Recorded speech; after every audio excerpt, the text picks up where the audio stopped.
The mission **. John Maddox sat in the small waiting room of the private security office on Marsport 7. He had taken many strange jobs in his life, but this one was different.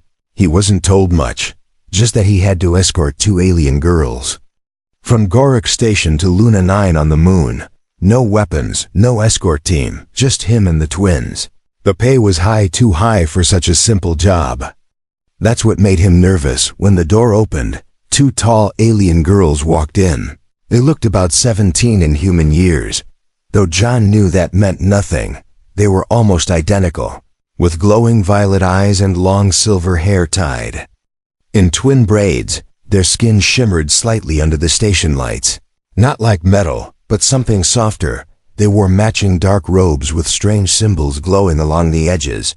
They moved gracefully, like they were floating, not walking. "This is Zira and Lyra," said the official, handing John a tablet. "They speak perfect English, but prefer silence." "Are they armed?" John asked, still eyeing the girls. "No," the man replied. "They are diplomats, or so we're told." John didn't believe that. He didn't trust jobs with no details, and he didn't trust clients who looked like living artwork, but he nodded and led the girls to his ship. It was a small courier-class vessel, fast and quiet, the kind used for high-value deliveries, or secret ones. Once inside, the girls took their seats and said nothing. John tried to break the silence. "So Zira, Lyra, ever been to Luna 9 before?" They both looked at him at the same time, their eyes glowing brighter. Then they smiled softly. "No," Zira said, "but we will remember it." John didn't like the way she said that. The journey was supposed to take 4 days, John said.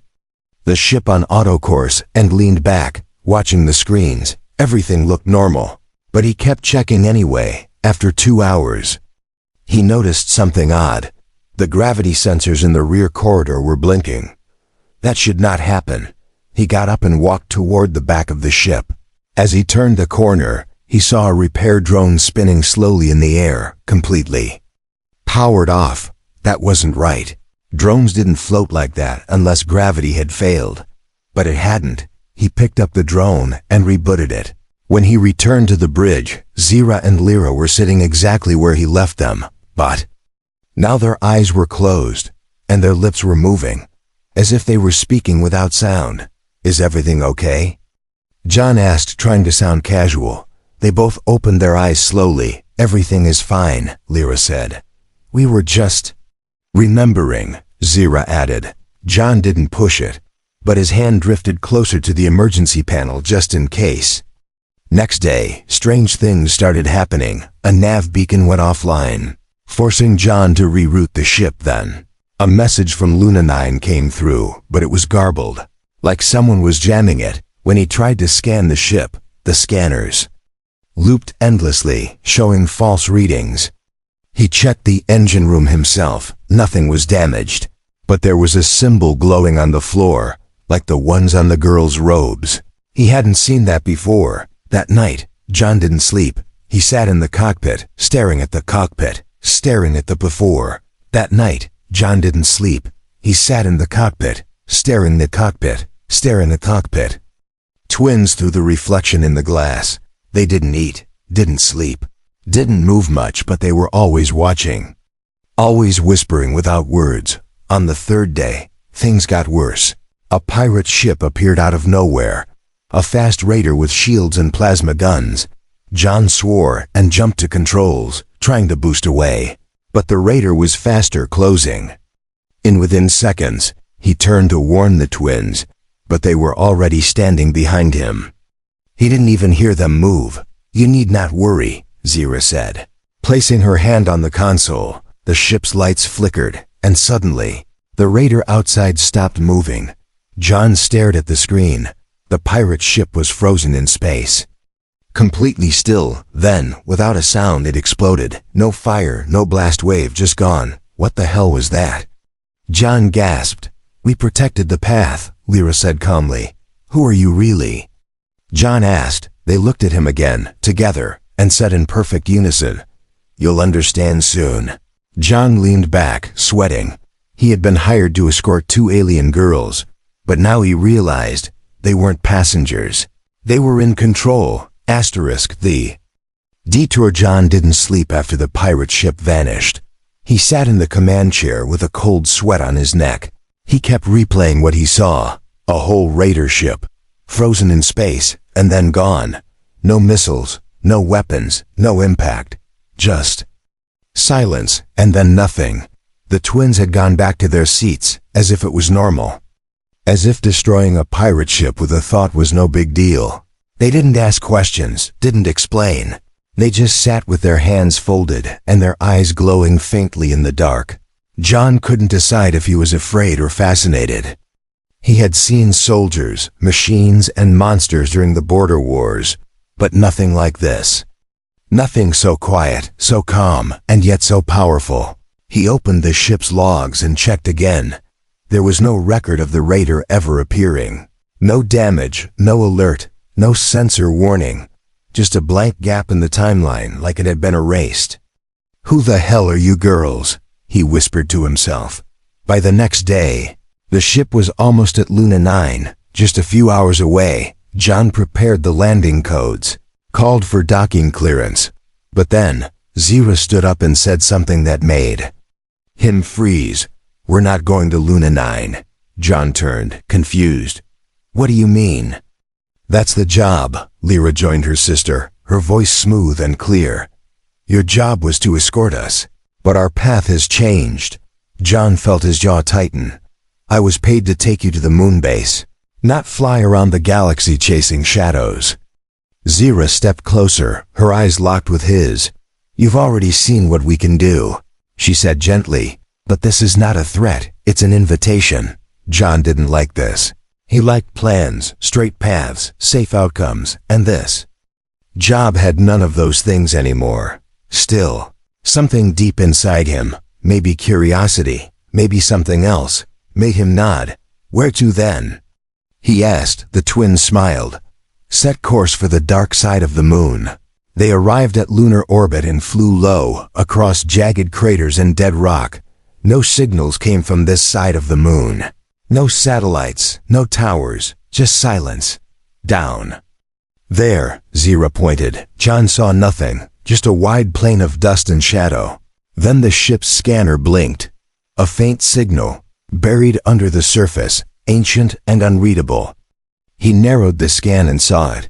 A circular structure, perfectly hidden, like a buried temple. They landed near it, and the ground felt strange. John stepped out with a breathing mask and walked beside the twins. The dust shifted oddly under their feet, like it didn't want to touch them. The buried structure was massive, shaped like a circle inside a square, and in the center stood a tall stone gate, covered in glowing lines. Symbols moved across its surface like flowing water. "This is the Gate of Valari," Lyra whispered. "Our true journey begins here." John stared at it, unsure. "Why me?" he asked. "Why does a human have to be part of this?" Zira placed her hand on the gate, and it shimmered. A bright light scanned John from head to toe.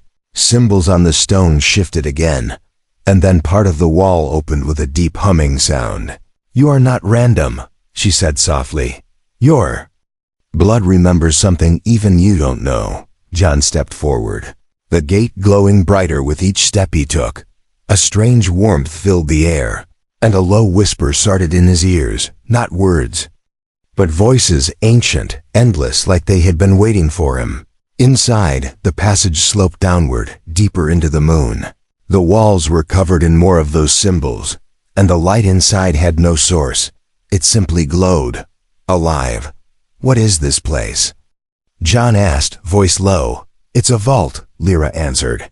"A memory, a test, and a weapon." John wasn't sure which one scared him more. As they reached the end of the corridor, they came to a chamber so wide, it felt like standing in a sky. Floating stones, glowing rings, and a strange crystal heart pulsed in the middle. John's body reacted, his skin tingled, his eyes watered, but the twins looked at peace. "This is why we brought you," Zira said. "Because you can open the final seal." John took a breath, not knowing what would happen next, but somehow, deep in his bones, he knew This was no longer just an escort job. This was destiny. Luna Nain isn't the destination. John stood in silence, staring at the glowing chamber beneath the moon's surface. He had seen battlefields, crashed ships, and black market vaults full of alien tech. But nothing like this. The walls breathed light. The floating crystals moved in slow patterns, and the air felt thick with memory. Behind him, the Valari twins stood calmly, as if they had come home. "This was buried before your kind walked on Earth," Zira said. John turned to face them, unsure what to feel. "What is this place really?" he asked, his voice hushed. "It's a resting place," Lyra answered, "and a door." John stepped closer to the center of the room, drawn to the pulsing heart-shaped crystal floating there. The moment he got near, it glowed brighter, and the air around him shimmered like heat on glass. Zira raised her hand slowly. "You are the key, not by choice, but by design," she said. John frowned. "That sounds like a trap." "It's a calling," Lyra replied. The heart crystal pulsed again, and a beam of light reached out, touching John's chest. He flinched, but there was no pain. Instead, images filled his mind, memories that weren't his. Massive golden ships flying over oceans of stars, ancient voices singing through black space, and then fire, betrayal, war. He stumbled back, gasping. "What did I just see?" He asked. "Our past," Zira said. "Your future." The chamber shifted again. The floor beneath them retracted to reveal a staircase spiraling downward.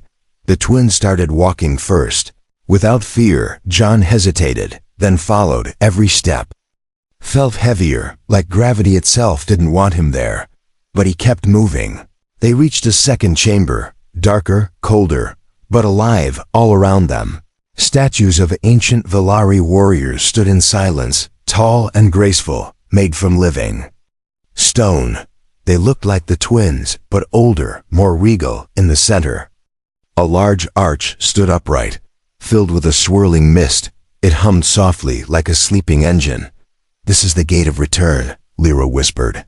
"It only opens when a path is chosen." John stared at the gate, then at the twins. "What path? What does this have to do with me?" Zira stepped forward, her voice low and steady.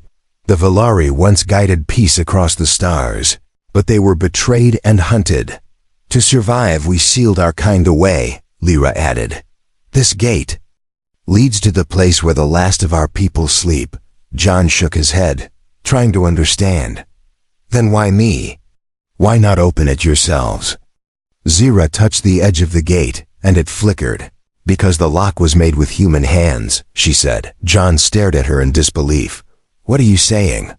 "There was once a time," Lyra said, "when humans and Valari walked together. Your ancestors helped us, and one of them built the seal that protects our kind. Only his bloodline can open the gate again." John blinked, stunned. His family was no one. "Just farmers and mechanics. I'm just a soldier," he said. "No," Zira said. "You are the echo of a promise made long ago." The gate pulsed, waiting. John felt heat rising in his chest, a strange tug in his bones. Something ancient called out to him from beyond the mist. He stepped closer, raising his hand. The gate responded immediately, glowing brighter, symbols dancing across the arch. "Once opened," Lyra said, "it cannot be closed for another 1,000 years. If you walk through, you become part of something bigger. And if I don't?" John asked. "The galaxy dies in silence," Zira said simply. John looked at the gate, then back at the twins. He remembered the destroyed pirate ship, the strange symbols on the floor, the voice that whispered through the crystal. Maybe he had never been just a man with a job. Maybe he had always been part of a forgotten story. Taking a deep breath, he placed his hand on the center of the arch. A flash of light exploded outward, blinding and soft at the same time. When it cleared, the gate opened, revealing a tunnel of swirling light and sound. Zira and Lyra walked forward, their forms glowing as they stepped through. John followed, heart pounding, mind racing, and behind him, the chamber sealed shut, leaving only dust and silence. The mission was no longer about escorting passengers. It was about awakening a sleeping power, and John Maddox had just walked into the center of it. Asterisk inside the gate.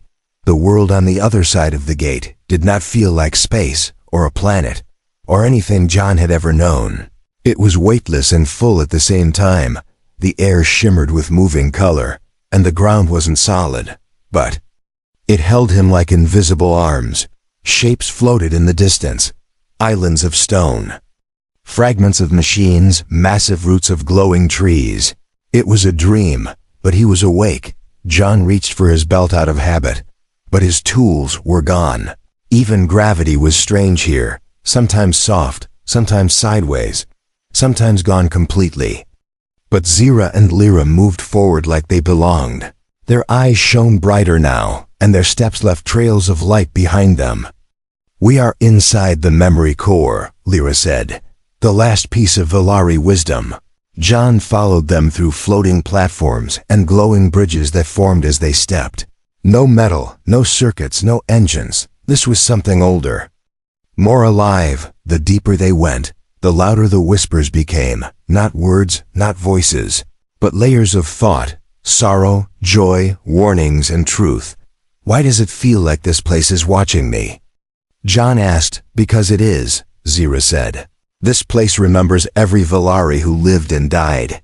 It's judging us," Lyra added. "And you." Suddenly, the platform stopped forming. In front of them stood a wide field of starlight, suspended like glass.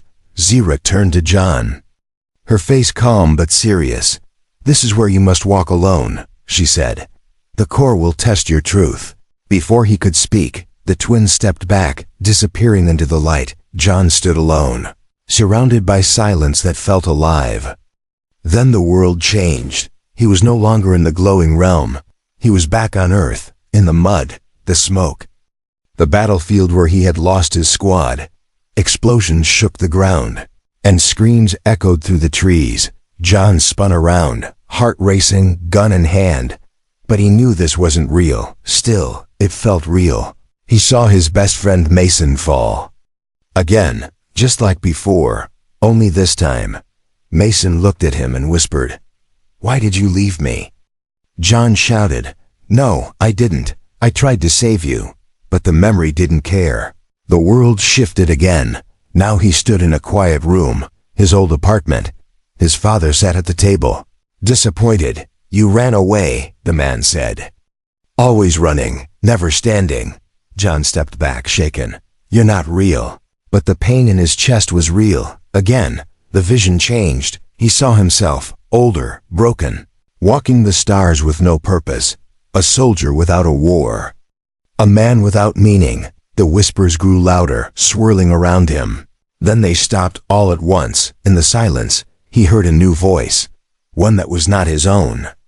Not the twins. It came from the air, deep and ancient. "You carry fear, regret, and anger," it said, "but you do not lie." The visions faded, and light returned. John stood again on the glowing bridge, sweat on his forehead, but his mind clear. Zira and Lyra stood ahead, watching him. "You passed," Lyra said. "You are more than blood," Zira added. "You are will." John didn't reply. He didn't need to. For the first time in years, he felt something powerful in his chest. Not pride, not anger, but clarity. He understood now why they brought him, not just for his bloodline, but because he was someone who had lost everything, and still chose to keep going.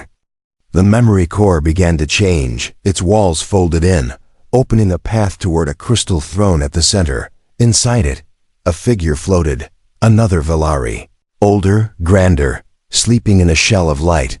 "The last elder," Zira said softly. "He has waited for this moment." Lyra whispered.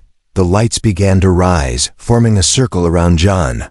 "We are ready," the twins said together. John stepped forward, knowing there was no turning back. Whatever came next, he would face it not as a soldier, not as an escort, but as the first human to carry the memory of an ancient race. And in the center of the glowing realm, the last elder began to stir. The trial of worth. The elder opened his eyes, and the world around John changed again. It was not light, not space, not memory. It was something deeper. A silence so ancient it made his skin crawl. John stood in a chamber of black stone lit only by the pulsing crystal in the elder's chest. Zira and Lyra were no longer by his side. He was alone again, or maybe not. The elder did not speak with a mouth. His words entered John's mind like thunder wrapped in soft wind. "Before the heart chooses," the voice echoed, "the bearer must be measured." John felt his knees weaken. He wasn't a hero. He was just a man who said yes to a strange job. But now, his choices were shaping the fate of something far greater than Earth. The elder raised a hand, and shadows moved like soldiers across the walls. Then they stepped forward, not shadows anymore, but people. People John had failed, his old squad, his family. The civilians caught in the crossfire. They all looked at him with eyes full of pain. "You left us," one said. "You chose yourself," said another. John's fists clenched. "No," he growled. "I didn't choose myself. I survived. I did what I had to do.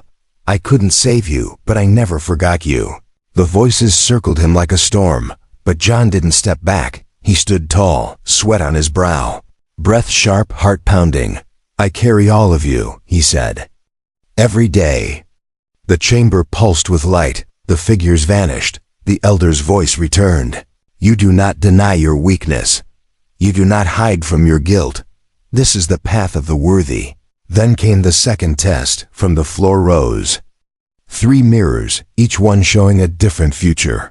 In the first, John was rich and powerful, rewarded by Earth's leaders for his service. In the second, he was forgotten, drifting from station to station, alone and tired. In the third, he stood beside Zira and Lyra, defending a world that did not yet exist. The elder's voice echoed again. "Choose your path." John stared at the first mirror. Fame, comfort, a return to the life he lost. But something felt empty in that vision. He turned to the second. Lonely, yes, but peaceful. And finally, the third.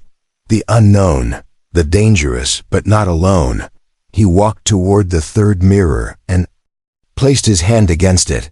"I didn't come this far to walk away," he said. "I'll stand with them." The mirror shattered into golden light.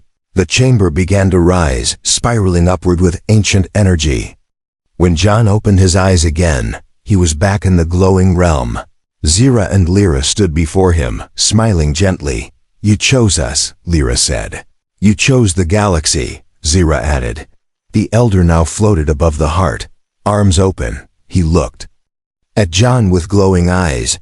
"You are not Velari, but you are something we forgot. Hope." The heart began to hum, the sound growing louder, deeper, as if space itself was holding its breath. "The heart must bond with a living mind," Zira said, her voice quieter now. Lyra stepped forward, but only one who is ready to carry all its memories. John looked at the heart, a swirling core of light, ancient and endless. "If I bond with it," he asked, "what happens to me?" "You will change," Zira said. "You will become more than human. But you may lose pieces of who you were," Lyra added. "You won't die," Zira said. "But you may never come back." John looked down at his hands, scarred and worn. He thought of Earth, of the quiet nights after war, of the promise he once made to never go back to the fight. But this wasn't war. This was something older, something sacred. And maybe, just maybe, this was his reason for surviving it all. He stepped toward the heart. "I'm not afraid," he said. "I'm ready." The moment his hand touched the light, the world exploded into color. Memories poured into him. Not his, but a million others. He saw the birth of stars, the fall of empires, the quiet moments between suns. He saw what the Velari were, and what they could become. And through it all, he heard one voice, steady and strong. "You are the guardian now." The choice, for what felt like hours, or maybe just seconds. John floated inside the heart. He was not in his body anymore. He was thought, memory, echo. He drifted through a living library of the Velari, every hope, every war, every voice that ever lived. He saw their golden cities rise across stars, their betrayal by jealous races. And the moment they decided to hide, but within all that beauty was fear. The Valari had buried themselves to avoid destruction, and now their future depended on something fragile. A human heart. When John opened his eyes, he was back in the core chamber. Zira and Lyra stood before him, but something had changed. Their forms flickered slightly, less physical, more light than matter. "You touched the heart," Zira whispered, "and it changed you. You see us now as we really are." Lyra said softly. John looked down at his hands. They glowed faintly, pulsing like stars under his skin. "I feel different," he said. "You are," Zira replied. "You have become part of the Valari memory. Now the choice must be made," Lyra added. The elder floated above them. Watching silently, the chamber shifted, revealing a wide circle of crystal mirrors around them. Inside each mirror was a vision, dozens of possible futures. Earth rising, Earth falling, Valari returning, Valari burning, and in every single one, John was at the center.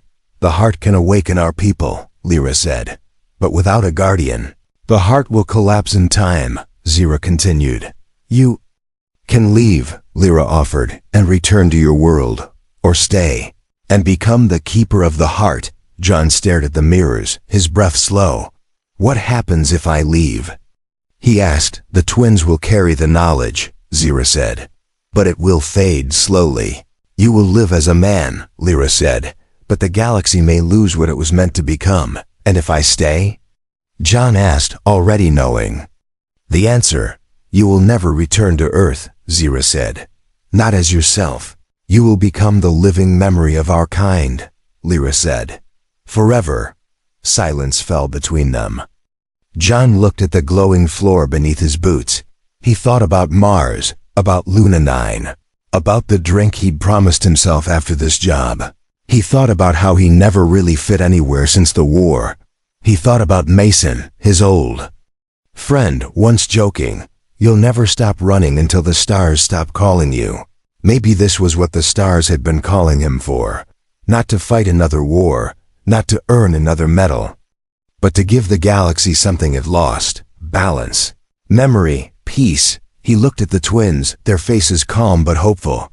"I didn't ask for this," he said, "but I'm not running from it. I'll stay." The heart pulsed once, as if taking a breath. The mirrors faded. The elder lowered his head in solemn agreement. Zira and Lyra stepped forward, placing their hands over John's chest. "You will not be alone," they said together. "The heart will carry your name." A soft wind swept the chamber as light wrapped around John's form. His body lifted slowly, merging with the glowing core. The chamber pulsed with golden energy, brighter, wider, warmer. The heart had accepted its guardian, and in return, it would awaken its children. Zira and Lyra stepped back as the walls of the temple began to shift. Crystals opened, sending waves of light into space. Deep in the stars, something stirred. The sleeping Valari, scattered in hidden places, began to wake. The mission was complete, but the cost was real. The man who once carried a gun now carried a galaxy, not in his hands, but in his mind and far above. Orbiting silently, Earth continued to spin, unaware that one of its suns had just rewritten its future. A new guardian. Time moved differently now, not in seconds or hours, but in waves. Like tides through starlight, John Maddox no longer walked. He drifted, not asleep, not awake, but aware, deeply aware, of everything. He had no need for breath, but he remembered how it felt. He had no need for sleep, but he dreamed in the memories of others. The heart of the Valari pulsed gently around him. It did not control him. It listened, it learned, and in return, it gave him a voice that reached across galaxies. Zira and Lyra stood at the edge of the chamber, watching the transformation complete. They had known this moment would come, but even they could not hide the sadness in their eyes. "He is no longer just a man," Zira said, her voice barely a whisper. "He is part of something larger than the stars," Lyra replied. The heart now glowed with more color than any human eye could name. And from its center, a hum spread outward. A call, a signal, an awakening on distant worlds, in forgotten ruins and deep vaults of lost moons. The Valari stirred, one by one. Their sleeping minds opened, not in confusion, but in calm. They remembered who they were and why they had waited. Because the Guardian had returned, Earth didn't know it. No reports mentioned John Maddox, no medals, no flags, no goodbyes. Just one man who vanished after a mission no one truly understood. But on Luna 9, strange things began to happen. Ships stopped crashing in the sector. Old satellites began repairing themselves. A strange energy field formed near the dark side of the moon.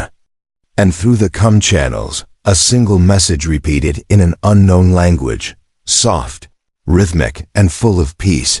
The Valari did not come back with armies.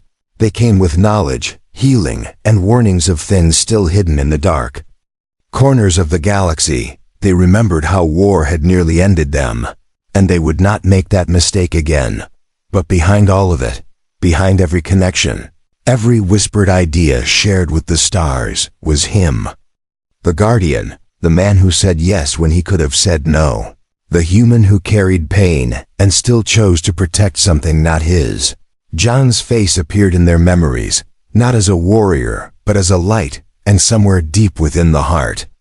A part of him still remembered Marsport 7, the heavy boots, the dusty halls, the contract in his hand. He smiled at the memory, not with a mouth, but through the energy of thought. That small beginning had led him to this. He had not been chosen because he was the strongest. He had been chosen because he would never abandon what he believed in, not even when no one was watching, not even when it meant giving up everything. And now the stars whispered his name in languages older than light. Not John the soldier, not John the escort, but John the Guardian, the man who walked into the unknown and became a legend, forever watching, forever protecting, forever part of the galaxy's memory.